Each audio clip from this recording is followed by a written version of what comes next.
Nibelungenlied, Chapter 10. How Brynhild was received at Worms. Across the Rhine, men saw the king with his guests in many bands pricking to the shore. One saw the horse of many a maiden too, led by bridle. All those who should give them welcome were ready now, when those of Isenland and Siegfried's Nibelung men were come across in boats. They hasted to the shore, not idle were their hands. Where the kindred of the king were seen upon the other bank. Now hear this tale too of the queen, the noble Uta, how she herself rode hither with the maidens from the castle. Then many a knight and maid became acquaint. Duke Geir led Kriemhild's palfrey to the bridle, till just outside the castle gate. Siegfried, valiant knight, must needs attend her further. A fair maid was she. Later the noble dame requited well this deed. Ortwin the bold rode by Lady Uta's side, and many knights and maidens rode in pairs. Well may we aver that so many dames were never seen together at such stately greeting. Many a splendid joust was ridden by worshipful knights. Not well might it be left undone afore Kriemhild the fair, down to their ships. Then the fair-fashioned ladies were lifted from their palfreys. The king was come across, and many a worthy guest. Ho, what stout lances brake before the ladies' eyes! One heard the clash of many hurtling shields. Oh, what costly bucklers rang loudly as they closed! The lovely fair stood by the shore as Gunther and his guests alighted from their boats. He himself led Brynhild by the hand. Bright gems and gleaming armor shone forth in rivalry. Lady Kriemhild walked with courtly breeding to meet Dame Brynhild and her train. White hands removed the chaplets, as these twain kissed each other. Through deference this was done. Then in courteous wise the maiden Kriemhild spoke. Be ye welcome in these lands of ours, to me and to my mother, and to all the loyal kin we have. Low bows were made, and the ladies now embraced full oft. Such lovely greeting hath one never heard, as the two ladies, Dame Uta and her daughter, gave the bride. Upon her sweet mouth they kissed her oft. When now Brynhild's ladies all were come to land, stately knights took many a comely woman by the hand in loving wise.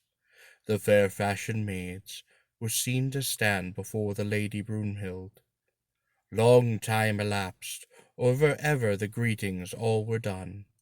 Many a rose-red mouth was kissed, in sooth, still side by side the noble princess stood, which like full well the doughty warriors for to see.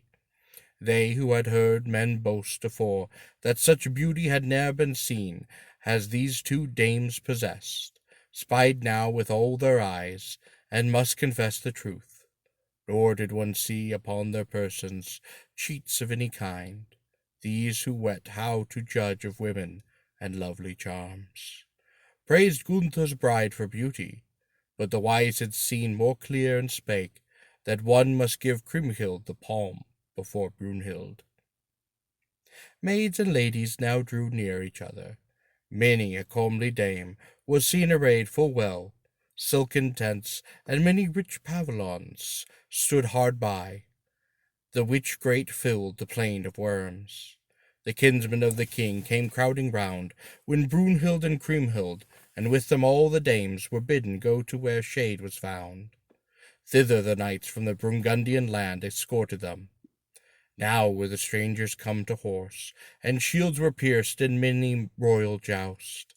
From the plain the dust pan rise, as though the whole land had burst forth into flame. There many a knight became well known as champion. Many a maiden saw that where the warriors plied. Methinks Sir Siegfried and his knights rode many a turn afore the tents, and he led 1,000 stately Nibelungs.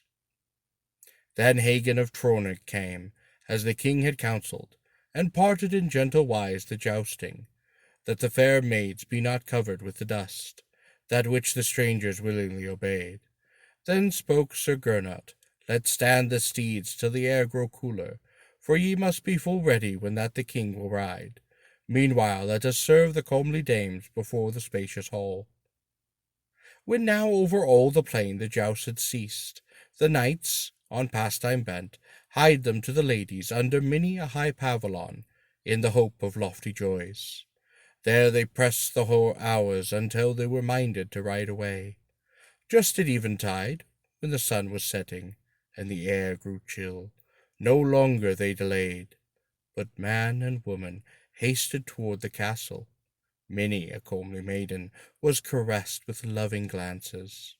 In jousting great store of clothes were torn by good knight, by the high-mettled warriors, after custom of the land, until the king dismounted by the hall. Valiant heroes helped the ladies, as in their wont. The noble queens then parted. Lady Uta and her daughter went with their train to a spacious hall, where great noise of merriment was heard on every side. The seats were now made ready, for the king would go to table with his guest. At his side men were saw fair Brynhild stand, wearing crown in king's domain. Royal enow she was in sooth. Good broad tables, with full many benches for the men, were set with victual, as we are told. Little they lacked that they should have. At the king's table many a lordly guest was seen. The chamberlain of the host bare water forth in basin of ruddy gold. It were but in vain, if any told you that men were never better served at princess' feasts. I would not believe you that. Before the lord of the Rhineland took the water to wash his hand, Siegfried did as was but meet. He minded him by his truth of what he had promised, or ever he had seen Brunhild at home in Isenland. He spake, "Ye must remember how ye swore me by your hand, that when Lady Brunhild came to this land, ye would give me your sister to wife. Where be now these oaths? I have suffered mickle hardship in our trip." Then spake the king to his guest, "Rightly have ye minded me.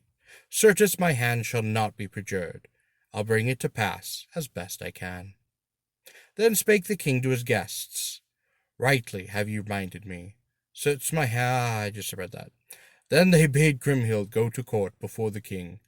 They came with her fair maidens to the entrance of the hall.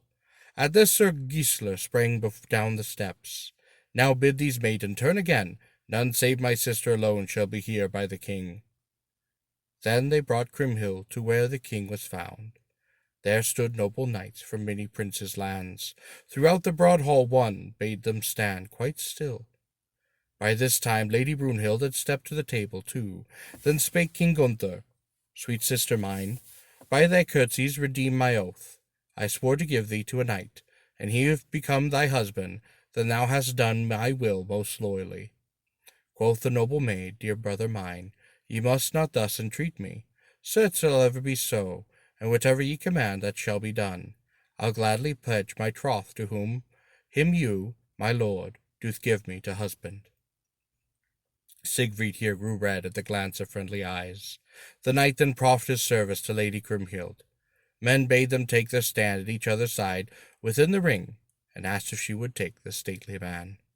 In maidenly modesty she was deal abashed, yet such was Siegfried's luck and fortune, that she would not refuse him out of hand. The noble king of Netherland vowed to take her, too, to wife. When he and maid had pledged their troths, Siegfried's arm embraced it soon the winsome maid. Then the fair queen was kissed before the knights. The courtiers parted. When what had happened on the bench, ever against the king Siegfried was seen to take his scat with Brynhild. Thither many a man accomplished him as servitor. Many saw the Nibelungs walk at Siegfried's table. The king had seated him with Brunhild, the maid. When she espied Brynhild, naught had ever irked her so, sitting at Siegfried's side, she began to weep, and hot tears coursed down fair cheeks. Quoth Lord of Land, "What aileth you, my lady, that ye let bright eyes grow dim? Ye may well rejoice. My castle and my land and many a stately vassal are on your sway." "I have good cause to weep," said the comely maid. "My heart is sore because thy sister, whom I see sitting so near thy vassal's side, I must ever weep that she be so demeaned." Then spake King Gunther, You would do well to hold your peace. At another time I'll tell you the tale of why I gave Siegfried my sister unto wife. Certes she may well live ever happily with that knight. She spake, I sorrow ever for her beauty and her courtesy. I fain would flee, and I wist whither I might go, for never will I lie close by her side, unless ye tell me thought, what cause Kriemhild be Siegfried's bride. Then spake noble king, I'll do it you to wit. He hath castles, and he hath broad domains, as well as I. Know for truth, he is a mighty king. Therefore did I give him the peerless maid to love. For whatsoever the king might say, she remained full sad of mood. Now many a good knight hastened from the board. Their hurtling waxed so passing hard, that the whole castle rang. But the host was weary of his guests. Him thought that he might the more soft at his fair lady's side. As yet he had not lost at all the hope that much of joy might hap to him through her. Lovingly he began to gaze on Lady Brynhild. Men bade the guests leave off their nightly games, for the king and wife would go to bed. Brynhild and Kriemhild then met their stairway of the hall, as yet without the hate of either. Then came their retinue. Noble chamberlains delayed not, but brought them lights. The warriors, the liegemen of the two knights, then parted on either side, and many of the knights were seen to walk with Siegfried. The lords were now come to rooms where they should lie. Each the twain thought to conquer by love his winsome dame. This made them blithe of mood. Siegfried's pleasure on the night was passing great. When Lord Siegfried lay at Kriemhild's side, and with his noble love caressed the high-born maid so tenderly, she grew as dear to him as life, so that not for 1,000 other women would he have given her alone. No more I'll tell how Siegfried wooed his wife. Hear now the tale of how King Gunther lay by Brynhild's side. The stately knight had often lain more soft by other dames. The courtiers now had left, both maid and man. The chamber soon was locked. He thought to caress the lovely maid. Forsooth the time was still far off, where she become his wife. In a smock of snowy linen she went to bed. Then thought the noble knight, How have I here all that I ever craved in all my days? By right she must needs please him through her comeliness.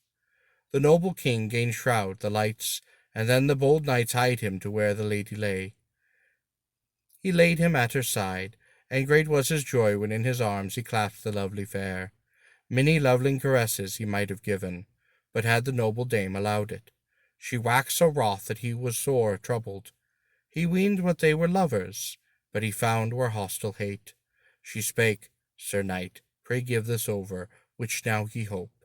Forsooth this may not hap, for I will still remain a maid, until I hear the tale. Now mark ye that. Then Gunther grew wroth. He struggled for her love, and rumpled all her clothes. The high-born maid then seized her girdle, that which was stout band she wore round her waist, and with it she wrought the king great wrong enow. She bound him hand and foot, and bare him to nail, and hung him on the wall. She forbade him love, with he disturbed her sleep, for a truth he came full nigh to death through her great strength. Then he who had weened to be the master began to plead, Now loose my bands, most noble queen. I no longer throw to conquer you, fair lady, and fell seldom will I lie so near your side. She reeked not how he felt, for she lay full soft. There he had to hang all night till break of day, until the bright morn shone through casements. Had he ever had great strength, it was little seen upon him now. Now tell me, Sir Gunther, would that I irk you aught, the fair maid spake, and your servants find you bound by woman's hand? Then spake the noble knight, that would serve you ill, nor would it gain me honour. Spake the doughty man, By your courtesy, pray, let me lie now by your side, sith that my love mislike you so. I will not touch your garment with my hand. She loosened him soon, and let him rise. To the bed again, to the lady he went, and laid him down so far away, that thereafter he fell seldom touched her comely weeds, nor would she have allowed it.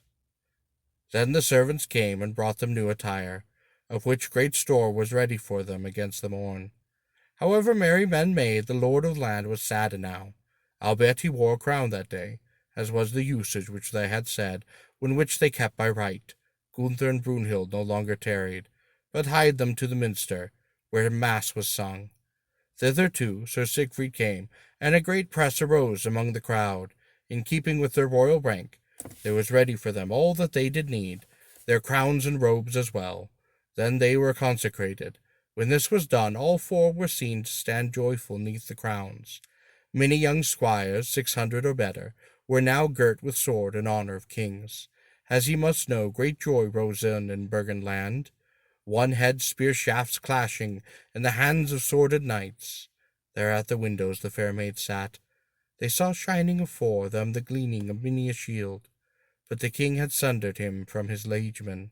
Whatsoever others plied, men saw him stand full sad. Unlike stood his and Siegfried's mood. The noble knight had good would fain have known that laid the king. He hastened to him and asked, Pray, let know ye have fared this night, Sir King. Then spake the king to his guest, Shame and disgrace have I won. I have brought a full devil to my house and home. When I weened to love her, she bound me sore. She bore me to nail and hung me high upon a wall. There I hung affronted all night until the day, or ever she unbound me. How softly she lay bedded there. In hope of thy pity do I make plaint to thee as friend to friend. Then spake a stout Siegfried, That rue me in truth. I'll do this to wit, and ye allow me without distrust. I'll contrive that she lie by your side, so near this night that she'll never more withhold from her your love. After all this hardship, Gunther liked well this speech. Siegfried spake again, Thou mayst well be of good cheer. I when we fared, unlike last night. Thy sister Kriemhild is dearer to me than life. The lady Brynhild must become thy wife tonight. I'll come to thy chamber this night, so secretly in my cloud cloak, that none may note at all my arts. Then let the chamberlain betake them to their lodgings, and I'll put out the lights in pages' hands, whereby thou mayest know that I be within, and that I will serve thee. I'll tame for thy time thy wife, that thou mayst have her love tonight, or else I will lose my life. Unless be thou embraced by dear lady, spake then the king, I shall be glad. If thou do to her as thou did list, I shall endure it well. And thou didst take her life, in sooth she is a fearful wife. I pledge upon my truth, quoth Siegfried, that I will not embrace her. The fair sister of thine, she is to me above all maids that I have ever seen. Gunther believed full well what Siegfried spake. From the nightly sports there came both joy and woe, but men forbade the hurting and the shouting, since now the ladies were to hie them to the hall. The grooms in waiting bade the people stand aside, the court was cleared of steed and folk. A bishop laid each of the ladies, as they should go to table in the presence of king. Many a stately warrior followed to the seats. In fair hope the king sate now full merrily, while he thought on that which Siegfried had vowed to do. This one day thought him as long as 30 days, for all his thoughts were bent upon his lady's love. He would scarce abide the time to leave the board. Now men let fair Brynhild and Kriemhild too both go to their rest. Oh, what doughty knights were seen to walk before the queens. Lord Siegfried sat in loving wise by his fair wife, in bliss without alloy. With her snow-white hand she fondled his, till he vanished from before her eyes. She wist not when now she no longer spied him. As she toyed, the queen spake to his followers, Much this wondereth me, whether the king be gone, who hath taken his hands from mine. She spake no other word, but he was gone to where he found many grooms of chamber stand with lights. These he gained snuff out in pages' hands. Thus Gunther knew that it was Siegfried. While whist he thought he would, he bade the maids and ladies now withdraw. When that was done, the mighty king himself made fast and door, and nimbly shoved in place 2 sturdy bolts. Quickly then he hid the lights behind the hangings of the bed. Stout Siegfried and the maiden now began a play, for this there was no help, which has both lief and health to Gunther. Siegfried laid him close by high-born maid. She spake, Now Gunther, let that be, and it be lief to you, that ye suffer not hardship as afore. Then the lady hurt both Siegfried sore. He held his peace and answered not a whit. Gunther heard well, though he could not see his friend a bit, that they plied not secret things. For little ease they had upon the bed. Siegfried bare him as though he were Gunther, the mighty king, In his arms he clasped the lovely maid. She cast him from the bed upon a bench near by, so that his head struck loudly against the stool. Up sprang valiant man with all his might. Fain would he try again. When he thought now to subdue her, she hurt him sore. Such defence, I ween, might never more be made by any wife. When he would not desist, up sprang the maid. He shall not rumple thus my shift so white. Ye are a clumsy curl, and it shall rue you sore. I'll have you to know full well, spake the comely maid. In her arms she grasped the peerless knight. She weened to bind him, as she had done the king, and she might have her case upon the bed. The lady avenged full score, and he had rumpled thus her clothes. What availed his mickle force and his giant strength? She showed the knight her masterly strength of limb. She carried him by force, and it must needs be, and pressed him rudely twixt a clothes-press and the wall. Alas, so thought the knight, now I must lose my life at a maiden's hand. Then may all wives hereafter bear towards their husbands mighty hand, who would never do it else. The king heard it well, and feared for him his liegeman's life. Siegfried was sore ashamed. Wrathful he waxed, and with surprising strength he set himself against her, and tied it again with Lady Brynhild in fearful wise. It thought the king full long before he conquered her. She pressed his hands, till from her strength the blood gushed forth from out the nails. This irked the hero. Therefore he brought the high-born maiden to the pass, that she gave over her unruly will, which she asserted therefore. The king heard all, albeit not a word he spake. Siegfried pressed her against the bed, so that she shrieked aloud. Passing sore his strength did hurt her. She grasped the girdle round her waist, and would fain have bound him, but his hand prevented it in such a wise that her limbs and all her body cracked. Thus the strife was parted, and she became King Gunther's wife. She spake, Most noble king, pray spare my life. I'll do thee remedy whatsoever I have done thee. I'll no longer struggle against thy noble love, for I have learned full well that thou canst make the master over women. Siegfried let the maiden be, and stepped away, as though he would do off his clothes. From her hand he drew a golden finger ring, without that she wist it, the noble queen. Therefore he took her girdle, a good stout band, and knew not if he did that for very haughtiness. He gave it to his wife, and rued it sore in after time. Then lay Gunther and the fair maid side by side. He played the lover as beseemed him, and thus she must needs give over wrath and shame. From his embrace a little pale she grew. Oh, how her great strength failed through love! Now was she no stronger than any other wife. He caressed her lovely form in lover's wise. Had she tried her strength again, what had that availed? All this had Gunther wrought in her by his love. How right lovingly she lay beside him in bridal joy, until the dawn of day. Now was Sir Siegfried gone again to where he was given fair greetings by a woman fashioned fair. He turned aside the questions she had thought to put, and hid long time from her that she had thought, until she ruled as queen within his land. How little he refused to give her what he should. On the morn the host was far cheerier mood than he had been before.